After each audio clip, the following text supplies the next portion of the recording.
Надя. Салам! Салам. Сейчас вы послушаете новый выпуск подкаста Анта Кала, к сожалению, пока в аудиоверсии с моими новыми прекрасными героинями. Иза Салам. и Фэлла Ахтимер. Я думаю, что вы все о них слышали, вот, и сейчас мы немножко поговорили про их творчество.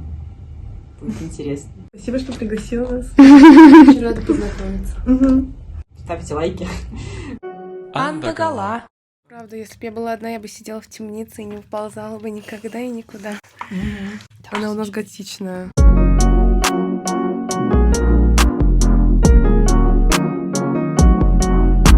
Анта Кала. Салам! Вы слушаете уже второй сезон подкаста Анта Кала, где мы знакомимся с людьми, делающими проекты в регионах или о регионах. И сегодня у меня очень долгожданные гости. Это сестры Вэлла и Исенкель Ахтимер, создательницы бренда Хирача. Девчонки, Хираджазем, салам! Салам.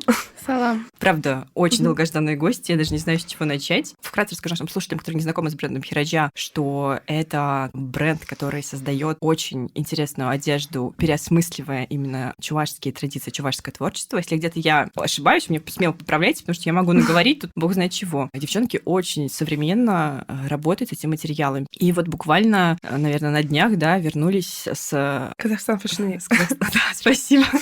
С Казахстан Fashion Week, где представили свою уже далеко не первую коллекцию. Обсудим, что у вас там была за коллекция, какие у вас впечатления. Ну, это был очень большой опыт. Это наша самая большая коллекция. Всего лишь 15 луков, но до этого наша самая большая коллекция была, наверное, 10 луков, по крайней мере, из тех, что мы на подиуме представляли. И это очень сильно отличалось от работы, которую мы делали прежде, потому что самая большая часть работы вот именно на показе — это бэкстейдж. И одеть даже 15 моделей, сделать им прически, макияж — это занимает очень много времени. Если честно, я совсем не ожидала этого. Мы шили до последнего коллекцию, к сожалению. Мне казалось, что в этот раз мы написали, очень подробный план расписания, как мы должны успеть за 2 недели все закончить. Но, как всегда, у нас не вышло, и мы буквально до утра дошивали вещи. Поэтому многие луки мы собрали уже на бэкстейдже, первый раз увидели. Мне кажется, мы довольны этим опытом, такой большой масштабной работы. Хотя у нас не все получилось, как мы задумывали. Были некоторые сложности. Это было очень интересно и полезно. А какие сложности, если вдруг можно рассказать? Очень важно, чтобы сделать хорошее шоу, подготовить все от и до. Если ты хочешь получить идеальный результат, тебе нужно, наверное, делать множество примерок. Тебе нужно вставлять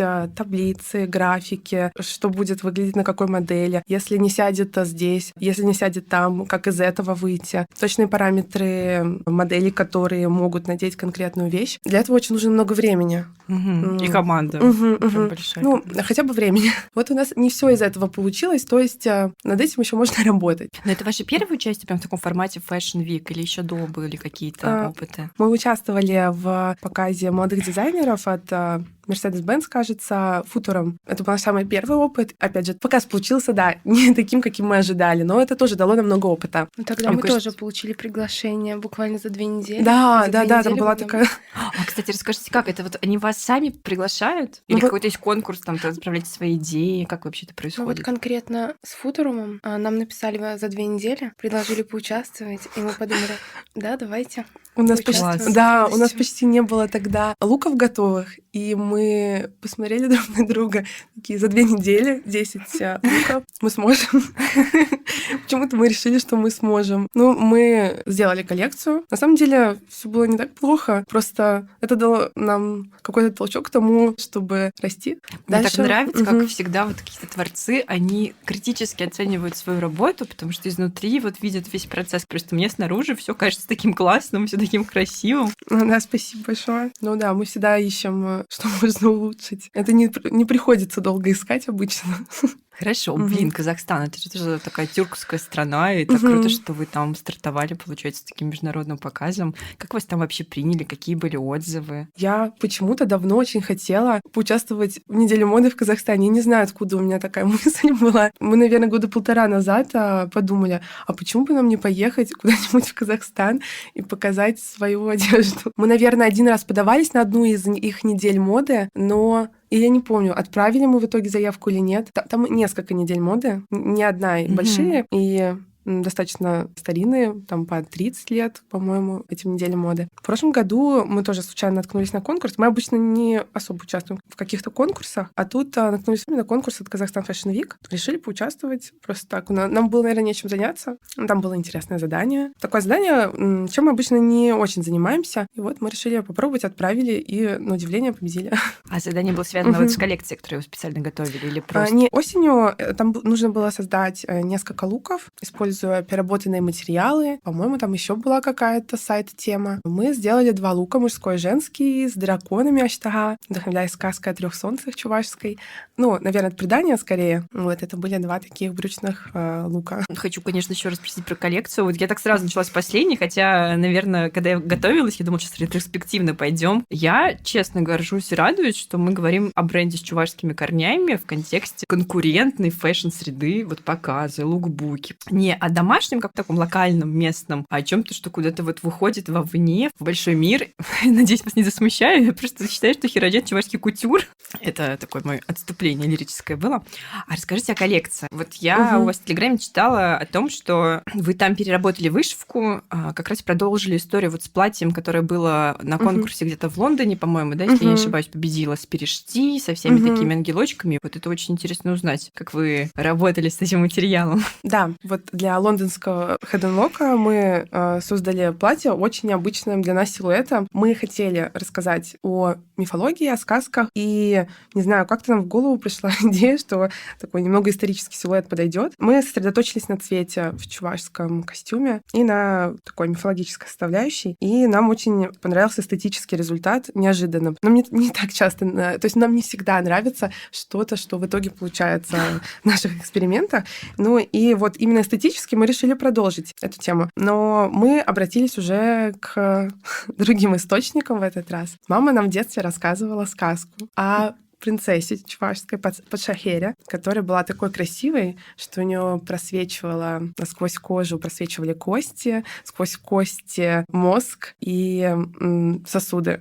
Ого. Да-да-да. Очень такой готичный образ. Да, Мы правда. часто о нем думаем, да, Вал? Я сейчас подумала, я не знала про эту сказку, что очень много чего-то такого готичного в чувашской вообще мифологии. Это тот же самый вубр. Я заметила, что у вас всегда, можете поправить, если нет, как будто преобладающий цвета это как раз белый, черный, красный, да? Это вот тоже отсылка к вышивке, получается? Или это я придумываю? Мы недавно к этому пришли, к цветовой гамме. Оно само родилось, я думаю. Так случайно получилось. Для нас вообще чувашский костюм — это такие цвета, утопающие в белом цвете, в белом пространстве. Мы воспринимаем примерно так. И мы изначально, когда подумали о том, что хотим работать с чувашской культурой, с чувашским костюмом, мы, конечно, начали изучать, собирать какие-то доски, мудборды о чувашском костюме, быть... Такие гигантские. Да, доски гигантские на Пинтересте. доски на Пинтересте.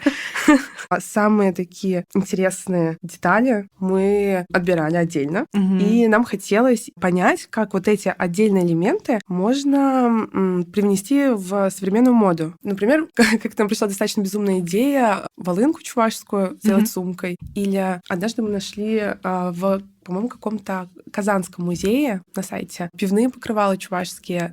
Видимо, их использовали на праздниках, чтобы накрыть как-то так торжественно кадушку с пивом, да? Как мы это представляем, мы вот именно не изучили природу этих покрывал. И мы тоже сделали из нее сумку. Мы, конечно же, и в одежду это включали, почему-то в голову пришло про сумки сейчас. Потихоньку нас вывело к цветовой гамме. Мы, наверное, отдаемся процессу в поиске.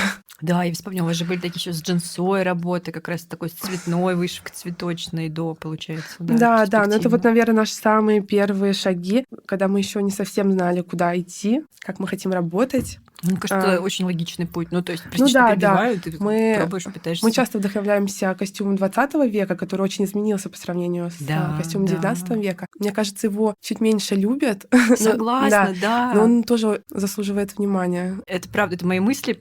Просто я так обрадовалась, потому что вот я в Телеграм-канале хочу все время начать рассказывать вот про эти платья условно после 50-х, 60-х годов, то есть те, которые наши бабушки носили, потому что у меня вот есть там чувашский костюм из музея, одна ассоциация, и вот эти вот цветочки, вот эти какие-то фартуки, вот эти белые такие рубашечки, которые вот у Гумай весь сундуками был полон, они недоизучены. Там же тоже как будто бы есть есть миллион каких-то направлений, там, крой рубах, какая-то вышивка у всех какая-то своя. И вот как раз я у вас в прошлом году покупала пояс с вот этой вот цветочной вышивкой, отозвался и понравился, потому что Кугамай, она, во-первых, всегда носила пояса, а во-вторых, ее вышивка чувашская, да, она была вот с цветочными узорами, и для меня это тоже чувашская вышивка, ну, то есть я ее ассоциирую с Кугамай, с Чувашей, с летом, со своим детством. Да, мы впервые задумались о костюме 20 века, когда побывали на празднике в родной деревне бабушки.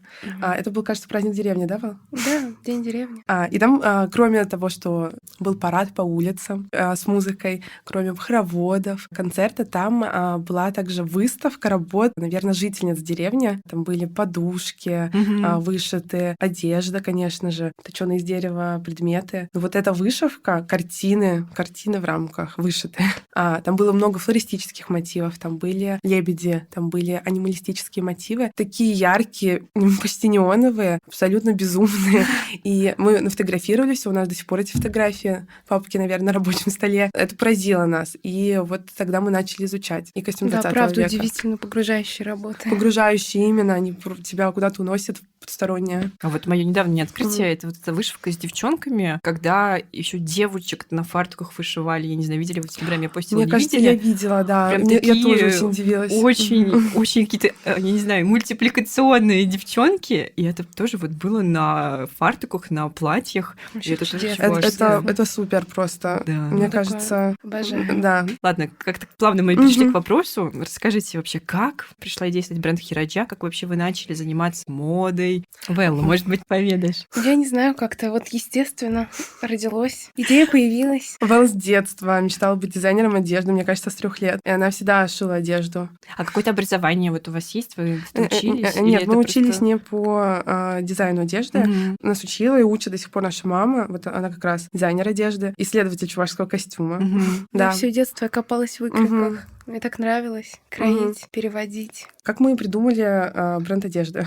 Не знаю, это тоже само собой получилось. Мы просто однажды Велла предложила, а давай попробуем сделать коллекцию одежды. И мы попробовали. Она получилась на удивление удачной, учитывая, что это была первая коллекция. И поэтому мы не бросили. Хотя это было не так просто. А потом уже начались все сложности. Нам показалось, что это так просто.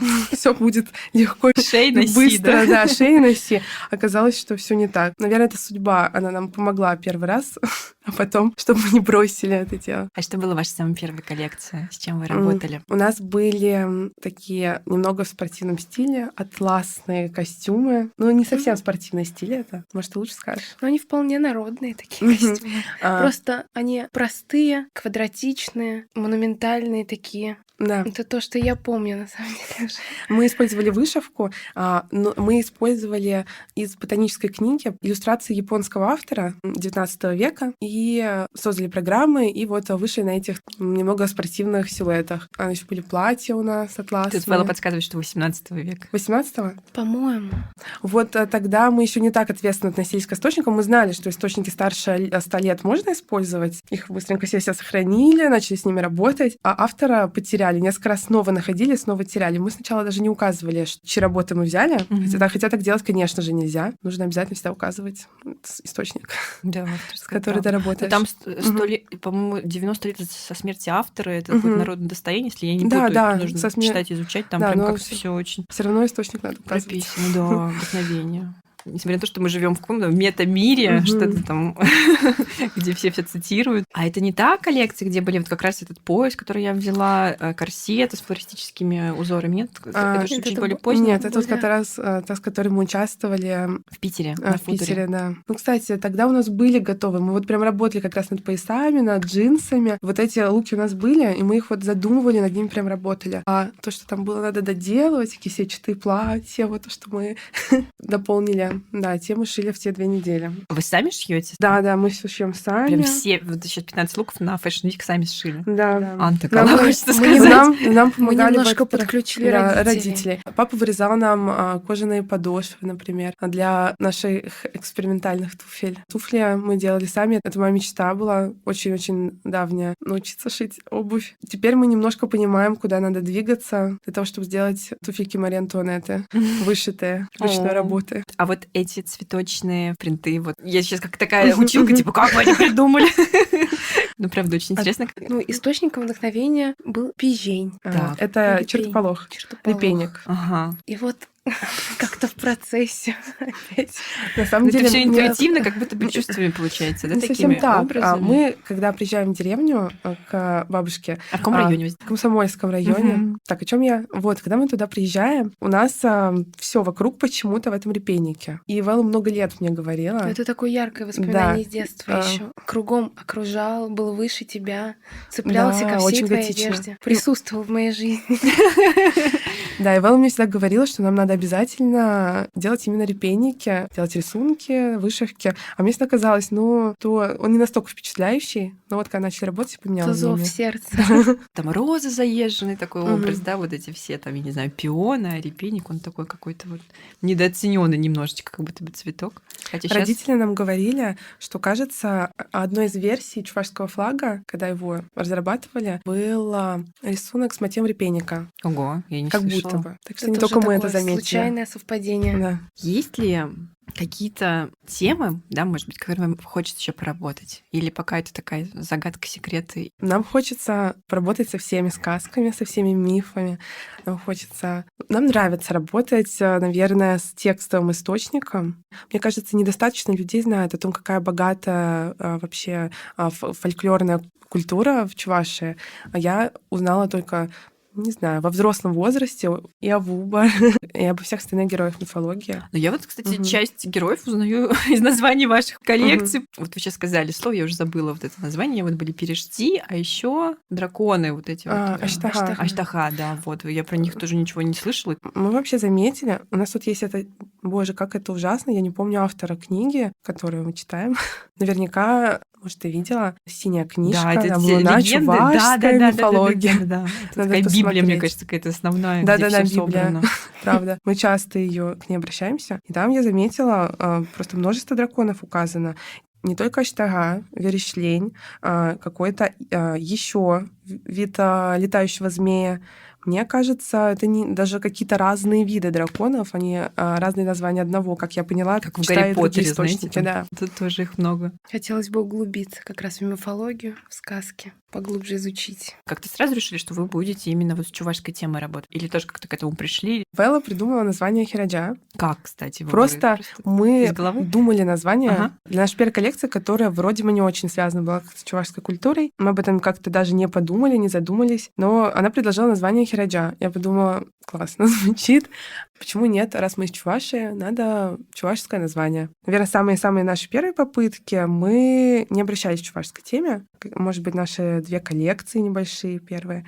А потом мы начали изучать чувашские костюмы и поняли, что это бездонный источник вдохновения. Но вообще, когда мы начали заниматься дизайном костюма, не думая о том, чтобы делать чувашский модный бренд, мы хотели заниматься чувашским костюмом, реконструкцией, стилизацией, создавать вот традиционный чувашский костюм, наверное, в стиле 19 века. До сих пор мы об этом мечтаем. Я надеюсь, что мы, наконец, сделаем мне наряд Аутентичный наряд. аутентичный, о Очень котором я хочется, уже правда. всю жизнь мечтаю. Но мы думали, это будет 2 линии. То есть мы отдельно занимаемся модой и отдельно занимаемся традиционным костюмом. А потом мы поняли, что мы можем это все совмещать. Но, конечно, у нас бренд модный. Мы занимаемся модой, мы не занимаемся костюмом сейчас. Вот общаясь с людьми, мне кажется, что не все понимают разницу между костюмом и модой. То есть мода, она исключает цитирование, реконструкцию, да. Мода — это поиск нового. Никогда не было. Наверное, хотела, да, вот Но мне сказать тем об нравится этом. ваш бренд, и я в диком восторге от всего, что вы делаете, именно потому, что это не копи-пейст, копи-пейст, да, а это вот как раз попытки найти смысл, даже не найти, создать новые смыслы, что смотрится, дико стильно. Кстати, мы пару лет назад, вот уже начав заниматься чувашским фэшном, мы начали размышлять о такой вещи, как культурная апроприация, да, и какие-то моменты мы тоже задавались вопросом, как...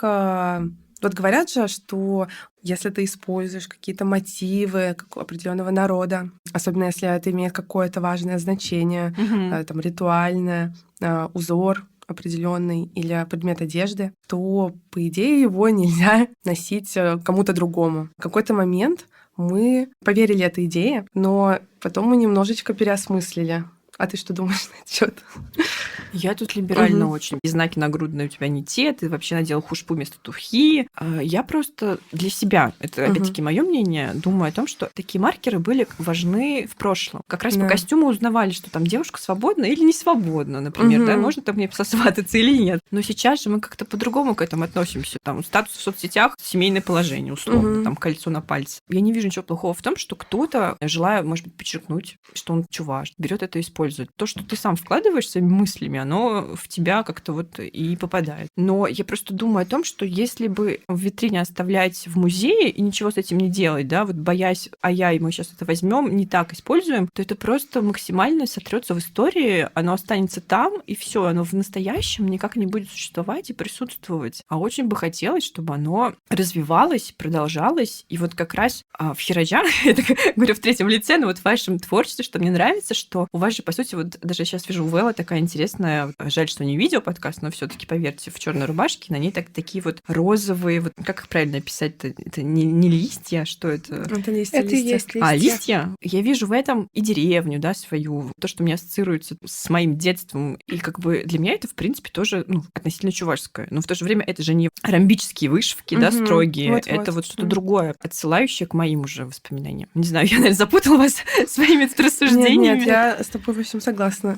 Вообще очень здорово, что ты так говоришь, потому что, наоборот, я поклонница теории о том, что не нужно объяснять концепт, и каждый зритель сам для себя видит, находит смысл в каком-то произведении, продукте. Согласна. Когда я там начинала таково вести, меня тоже постоянно хейтили. После репоста Полины Осиповой очень много людей подписалось. Для меня там 300 человек, это было очень много, их вообще никого не знала, потому что до этого там было 30 человек моих друзей, и мы с ними мило переписывались. Мне кажется, благодаря репосту Полины тоже на нас много в Чувашии подписалось. Да, так Полина, кстати, ей. поддерживает вообще всех. Мне кажется, она такая прям амбассадорка чувашского в мире. Было очень много критики. Это не так, это неправильно. Мой самый любимый комментарий был про чувашскую вышивку. По-моему, была какая-то такая работа, из 20 века. Вышито не так, неправильно. И я такая спрашиваю, а как правильно? Мне кажется, фишка чувашской вышивки, она и в том, что каждый вышивал как хотел. Условно, были, конечно, вот основные каноны, но ведь каждая там девушка там себе определяла, 3 строчки сделает защиту от темных духов, да, там, не знаю, 2 строчки на семью, 4 на детей. Это все равно тоже было не 3-2-1, 3-2-1, 3-2-1.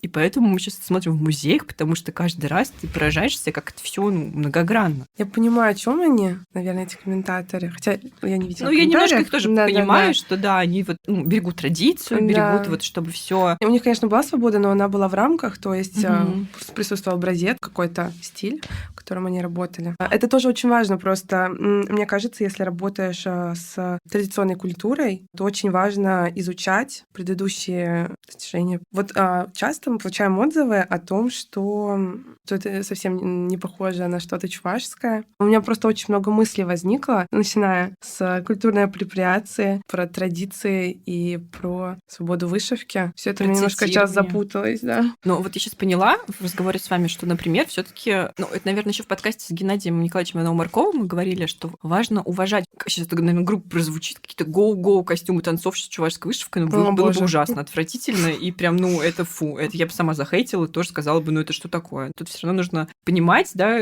как бы уместность этого использования, цитирования, и чтобы это не обижало и не принижало культуру. Вот, наверное, так. Я, за какое-то разнообразие, но в то же время мне важно, чтобы это было уважительно, чтобы это в контексте не оскорбляло эту культуру, не упрощало ее, а вот просто дополняло и вписывало в современность. Вот. Мне кажется, уважение — это вот очень важная часть культуры, если ты работаешь с ней. Мне кажется, уважение — главная часть жизни. Это да. Один из важных аспектов уважения — это вот изучение источников. Мне кажется, это очень важно.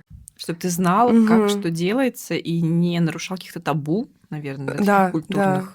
Также изучение помогает достичь, мне кажется, какого-то именно ощущения, чувства костюма. Мне кажется, это очень важно. Чувствовать, в чем заключается гармония, как это можно применить, даже если ты вот не работаешь не с костюмом, а с модой. Мне кажется, вот это какое-то чувство надо в себе развивать. Но мы, на самом деле, в самом начале пути изучения. Для нас это как будто бы какое-то тоже бескрайнее поле. Мы вроде бы так долго прикладываем усилия к тому, чтобы понять чувашский костюм. Да даже все все эти элементы периодически вылетают из головы. Кажется, что ты уже наконец запомнила полностью все элементы, а все равно что-то забудешь. Ты сказала про элементы, хочется дополнить. Да. Вот привозили из этнографического музея чувашские костюмы в Чебоксары в прошлом году. Была очень классная выставка. Мы ходили, да. Да? Класс. И там был этот костюм поезжанки, участницы свадебного поезда, и у нее вот тут такие просто были какие-то, я не знаю, вы помните, нет? Как будто браслеты большие, какие-то железяки. Подожди, еще раз. Конкретно я Подожди, припомнить вот не могу, но такие? мне кажется, Да, если какие-то изогнуто такие Это круглые, когти, то это когти, все да. хлащики. Обожаю. Мы делали все Мы такие. очарованы Да. когтями. А Вот потом- если мы правильно тебя Да, поняли, то я это помню, вот как там раз были украшения. такие. Они так и Как? называются когти? Или это мы Нет, так назвали? я не про вот эти сережки, которые вот так, и тут Возможно, 3 и мы. штуки. Вы не про них? Были достаточно, по-моему, низкие вот эти подвески, и они вот так вот изогнутые, Да, такие металлические круглые, ложились. да. это... Вот, наверное, про них. А тоже. возможно, это мы их так назвали. Возможно, мы назвали их когтями, но мы их так называем. Такие браслеты какие-то, что-то такое сюда навешено. Я такая думаю, зачем? Кто-то мне рассказал. Ну, это тоже опять легенды, мифы наши любимые, что это были какие-то такие металлические штучки, в каком-то определенном районе их использовали, потому что там их можно было где-то достать, там были какие-то то ли кузнецы, то ли люди, которые это делают. Я просто не Да. слышала такой истории. Интересно. Да. Для меня вот первая ассоциация была, что это как будто бы какую-то автозапчасть они повесили. Мне кажется, когти ведьмы. Может быть, они. Туатмаш. Знаете, у вас когти ведьмы, у меня автозапчасть. Ну, это тоже очень дико необычно. А расскажите, как у вас в вашем тандеме, так могу я сказать, распределяются роли? Вот кто-то за что отвечает? Ну, с самого начала мы работаем вместе. В общем, мы делаем Да, все почти. вместе. Но Вэлла прекрасно шьет. Я шью гораздо хуже, и я больше ее ассистент именно во время пошива. Мне кажется, я больше делаю украшения, например, которые Ты все требуют делаешь, доработки. ты тоже все делаешь, Ива. У нас как-то Мне кажется- гармонично так Мне кажется, получается. мы все вместе естественно. делаем. Само собой. У нас нет разделения. А вот вы сказали, что вам помогали родители. Мгм, А да. мама у вас исследовательский костюм. Да, Как да. ее зовут? Где они сейчас может работать, Она сейчас скоро развиваться? будет читать лекцию. Зовут ее Ирина Сергеевна, она и художница, и исследовательница костюма, и наша сенсей. Вот так. Храним вообще тайну в целом о себе. Не, ну мама нам говорит, вот она сделала для нас салфетку, и мы недавно решили вот приблизиться к нашей линии традиционного костюма будущей, начав делать предметы быта, потому что, ну, во-первых, для предметов быта достаточно не очень больших пялец для машины, которые у нас есть, и в целом дизайны не так долго разрабатывать, как на целое платье, а еще и там все эти подвески на поясные и прочее вышитое. И вот мы решили, начнем с малого. Она сделала дизайн салфетки и сказала, я хочу быть инкогнито. Вот мы ее уговариваем не быть инкогнито. Есть вот Да. что ваши такие скромные, может, Мгм. Мы пока не запустили эту линию салфеток, к сожалению. Надо сделать сразу много, мне кажется, по одному он не так эффектно выглядит. А машинки, вот вы где-то размещаете заказы на вышивку? Нет, у нас свои вышивальные машины. Мы сами делаем дизайны, эскизы, рисунки и вышивку. Это все в Питере или в Чебоксарах? Вышивки мы делаем в Чебоксарах. Вот как раз перед коллекцией ездили. И, наверное, прожили месяца 2, потому что много вышивок приходилось переделывать. Мы не всегда переделываем вышивки, потому что это время, деньги на материалы. Но в этот раз для этой коллекции мы купили впервые рулон ткани. Поэтому все, что было плохо вышито, мы перевышивали. Ого. Ну, это заняло кучу времени. Мы ожидали, что Наш мы... первый рулон. Мы ожидали, что мы закончим вышивки, ну, там, за месяц точно. Мгм. И поедем уже все шить в Питер. Но в итоге мы вот столько теперь делали все эти вышивки, что нам пришлось начать параллельно шить в Чебоксарах, только дошивать в Питере. Сделано в Чувашии. Тоже Да. немножечко. Я думаю, можно в значительной степени сказать, что сделано в Чувашии. Так пропитано уважительным отношением к чувашской культуре с детства. Наверно. Приходил в детство в деревне, часто были. Да. Мне кажется, значительную часть к этой нашей любви к чувашской культуре играет папа, потому что он вот большой адепт чувашской культуры. Он, по-моему, с детства не говорил на чувашском языке, но выучил его сам до достаточно хорошего уровня, получше, чем наш. Вот, он всегда рассказывал нам о том, какая-то красивая культура, богатая, древняя, интересная. И если в детстве мы не настолько обращали на это внимание, то с возрастом стали. А Мы переезд в Питер Мгм. как-то вот помог по-другому посмотреть, там, с точки зрения, что вы в другой М, среде? Тебе нет, наверное. Было сначала, мне кажется. А мне да, наверное. Я многое воспринимала как само собой разумеющееся, когда жила в Чувашии. Вот когда переехала, начала скучать. И мне стало, да, интересно изучать, работать с костюмом и прочее. Ой, ладно, у тебя 3. Какие ассоциации вот первые в голове возникают, когда вот спрашиваешь, что такое Чуваша? С чем он тебе ассоциируется? С полями зелеными. Главным образом зеленые поля, бескрайние, овраги. Но на самом деле мне природа первым делом приходит в голову. Яблони, репейники, зеленые поля, овраги. Какие-то праздники народные заставали? Не Ну, мы Или немного уже они, наверное, заставали. ушли Не тогда? особенно, Тогда их да. было побольше, чем сейчас совсем. Я, если честно, почти не помню никаких таких праздников. Я помню только, как в детстве мы к нашей прабабушке ездили на Мангун. Это же Пасха, да? Я все правильно запомнила. Вот я помню, что мы каждый год ездили, но я была совсем-совсем маленькая. А вот такие деревенские праздники, я их не помню, если честно, особенно. Мы ходили с бабушкой. Ну, мы ездили в ее родную деревню, нет? Ходили в школу праздновать, в клуб, в школу. Я такое не помню. С ума Ходили сойти. с бабушкой, там были концерты, бабушка выступала. Я такого не ведущая была. помню. Я вот недавно видела, что вы еще какие-то макияжи придумываете к образам, да? То есть вот ваша подготовка, условно, к показам — это вот полный тотал лук, мейкап, это тоже вы. Да. Да, я не могу совершенно отдельно мыслить костюм от образа. Мгм. И это добавляет нам сложностей. Мне кажется, Очень так много вообще работы. просто нельзя. Да, конечно, да, нельзя. Если ты готовишь показ, то у тебя все Да должно не быть только в целом. показ, вообще в Ну в да, целом да. изначально. Но это то, что Отдельно мы все делаем не сами, придумывать. накладывает определенные сложности на работу. Я не знаю, почему все делаем сами. Потому что команду очень тяжело Да. найти, Да, собрать команду это очень сложно. с которыми вы будете на одной волне, в одном направлении двигаться. Правда, очень тяжело. Ты спрашивала про макияж, да. В общем, мы сами придумываем. Придумывать мы хотим сами, а вот хотим, чтобы кто-то делал другой, не всегда получается. Объяснить, да? Как Да, нужно? объяснить. Сейчас делали показ, и там были прекрасные мастера, но мы никак не могли со многими сразу договориться о том, что нам надо. Вот и всегда такие сложности, и мы пасуем перед ними и думаем, мы сами сделаем в итоге. Вот работая на неделе моды, ну вот вообще последнее время работая, мы понимаем, какую большую роль играют деньги в моде, потому что если ты хочешь вот на мировом уровне создать какой-то продукт именно в моде, то, скорее всего, тебе действительно нужно очень много денег. Конечно, до какого-то периода можно все самим делать, и вот мы потихоньку стараемся осваивать новые навыки, там что-то изучать, музыка, макияж, еще что-то, фотография, но это все ограничено, невозможно быть хорошим во всем. То есть за какого-то периода это возможно. Вот если ты хочешь расти, то тебе надо как-то расширяться. Тебе нужно новых людей. А сейчас вы, получается, наверное, сами вот свой проект ведете, сами в него вкладываете все свои Ну да, деньги. Да, мы все. Никаких спонсоров, никого, к сожалению, пока нет. Может, найдете после подкаста. Наши клиенты, наши спонсоры. Да. Да, мы все делаем сами. Часто об этом размышляем. Стоит ли моральное спокойствие таких затрат трудовых? Ну да. Мы уже, наверное, подошли морально к тому, что надо вот кого-то еще. Да. Можем сейчас открыть конкурс или какой-то open call. Мы сейчас мечтаем о том, чтобы попробовать снять фэшн-сказку. Да, с новой коллекцией. Нам показалось, вот у нас есть 15 луков. По идее, тут можно минут на 10 что-то снять. Вот, и мы думаем о том, чтобы нам нужен актер, который умеет читать на чувашском. Мы хотим снять на чувашском, конечно же, сказку. Классно. Вот так вот фэшн. И в поисках актера.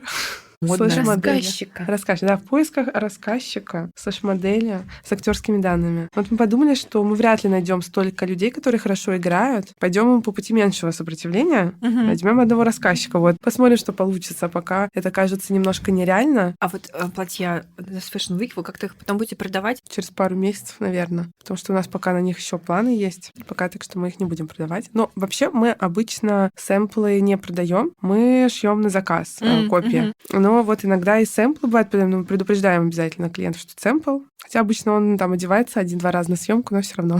Нам интересно, чтобы на клиента село, чтобы это был его размер. Частные заказы к вам, то есть приходят. То есть там можно сказать, что девчонки, вот мне понравилась такая модель, но я там условно там 48. Да, конечно, мы так и делаем всегда. Еще иногда мы делаем индивидуальные заказы. Ну, если Мгм. человек говорит, вот, нам нравится ваш стиль, я бы хотел какое-нибудь платье в таком духе, может быть, что-то похожее на то, что вы делали раньше, и вот мы иногда такие заказы делам. А как бы вы охарактеризовали ваш стиль? Какой он стиль хирадя? Сегодня. Ну, вот как мы все везде Какой сложный пишем, вопрос. ну, во-первых, да, мы меняемся, но вообще мы пару лет назад написали, что вот мы пытаемся создать такую футуристическую, утопическую реальность с чувашским духом. Наверное, как-то так можно тоже до сих пор описать. Да. Нас влекут картинки далекого будущего. И вот мы представляем, как в идеальном мире существует современная чувашская мода.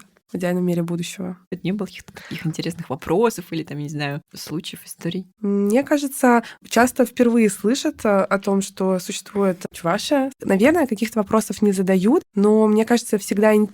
задают о мифологии. Вот, например, у нас была выставка в Питере, когда Локтап, да, ко мне много людей подходили и просили рассказать, кто такие чуваши, какие мифы мы, например, использовали. И им было очень интересно узнать побольше. А, кстати, про выставку. А что вы там вот показывали? По-моему, было в прошлом году, да, если я не ошибаюсь? Если вот это Локтап, то это была, да, такая, наверное, андеграунд выставка наших друзей, которые нас тоже позвали. Если честно, сейчас я чувствую себя плохо, потому что я забыла, какая у нас была тема, потому что мне кажется, что прошло уже лет 5, если честно.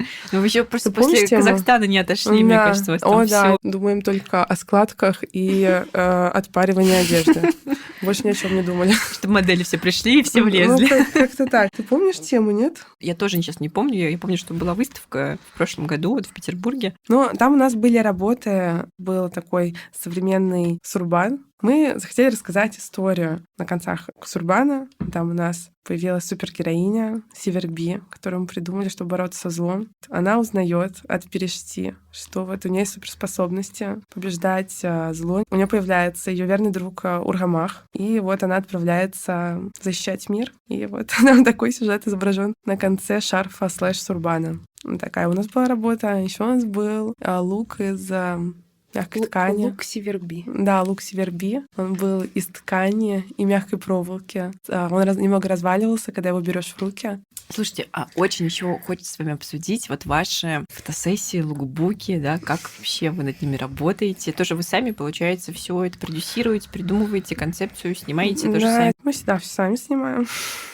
Нет, иногда помогают наши друзья, которые фотографы, но чаще сами. Как же мы придумываем лукбуки? Ну, наверное, мы тут просто стараемся снять это модно, насколько у нас это получается, потому что для того, чтобы зритель воспринял что-то такое необычное, что мы делаем, у нас такая странноватая мода, иногда, можно сказать, иногда. Поэтому мы стараемся снять его достаточно классически для моды. Отталкиваемся от возможностей. Мы такие ленивые, что решили устроить в нашей микростудии фотостудию. Мы купили фон, свет, еще вот что-то такое. Теперь мы еще отталкиваемся от того, что мы можем тут снять, чтобы никуда не ездить. Так что тут скорее нам диктуют обстоятельства, да, как мы снимаем. Мне очень понравились фотографии. Вот у вас были эти пышные платья, объемные красные, по-моему, и вы и сами были, еще были бабушки или бабушка, прекрасная модель, как сказать. Наша бабушка. Вот, да, я хотела спросить, может быть, это была ваша бабушка? Так круто смотрелось, поле, вот это вот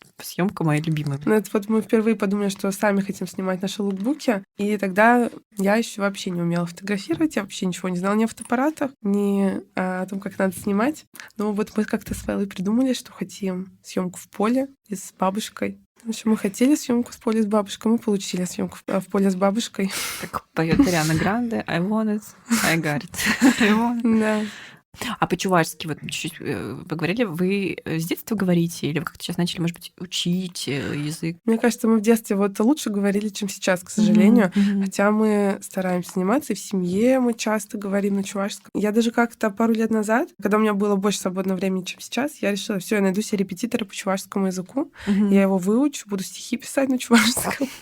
Очень самонадеянно подумала я. И я вот заходила на все сайты по поиску репетиторов, и там даже были репетиторы, но мне никто не ответил. А сейчас, я знаю, есть много курсов, там даже бесплатно каких-то, но вот у меня сейчас не было времени этим заняться. Просто вот у вас, что круто, вы же описание даете на чувашском тоже, вот в социальных сетях. У вас нам помогают, конечно же. Мы сайт перевели титаническими усилиями на чувашский язык. Мы разве что политику конфиденциальности не перевели на чувашский. Ну, еще Еще будет на время. Да. Не знаю, кстати, респект по-чувашски. Я сейчас пытаюсь вспомнить слово, но что-то не получается. Напишите в комментариях, как сказать респект. Я от стресса тоже забыла. Китилайх. Уважение. Сейчас я скажу, и окажется другое слово. Я умудряюсь всегда сказать что-то неприличное на чувашском, как мне говорит мама. Поэтому не буду пытаться. А у меня, кстати, Помнить. тоже в русском языке я живу, да, там я закончила филфак, я прочитала кучу книг, что-то историю искусств, я могу какую-то такую дискуссию, знаете, трансцендентальную какую-то поддержать. И когда я говорю на чувашском, каким-то вот разговорным, вот все, что касается ругательных слов, чего-то низкого, такого прям, это я вот обсудить могу за раз. Я, кстати, ни одного не А знаю. поговорить о высоком уже не могу, к сожалению. Ну, это просто из-за опыта. Так прожил жизнь в языке. Ну, я их случайно произношу. Потому что я, кстати, вообще, мне кажется, не знаю ни одного ругательного слова. Так вышло. Ну и вот у меня так случается, я хочу сказать одно, а скажу другое. Вот как в фильмах бывает, Да-да-да. комедиях. Есть ли у вас какие-то, может быть, творческие планы, которыми можете поделиться? Мне кажется, у нас один творческий план — продолжить дальше изучать чувашский костюм, культуру и развиваться в моде. И вот однажды создать что-то, что нам понравится. Бесконечный Да. план. Вот конкретно сейчас мы спешим скорее отснять нашу коллекцию в нашей Мгм. домашней студии. Ну что, девчонки, большое спасибо. Я хочу сказать, не девчонки, а Хираджазэ. Да. Спасибо большое, что пришли, что рассказали про ваше творчество. Для меня это такая прям какая-то очень вдохновляющая беседа. Надеюсь, нашим слушателям тоже было интересно. Я вам желаю вдохновения. Спасибо, что Спасибо, пригласила за приглашение. Было очень Мгм. интересно с тобой поговорить. Тепрель, получень.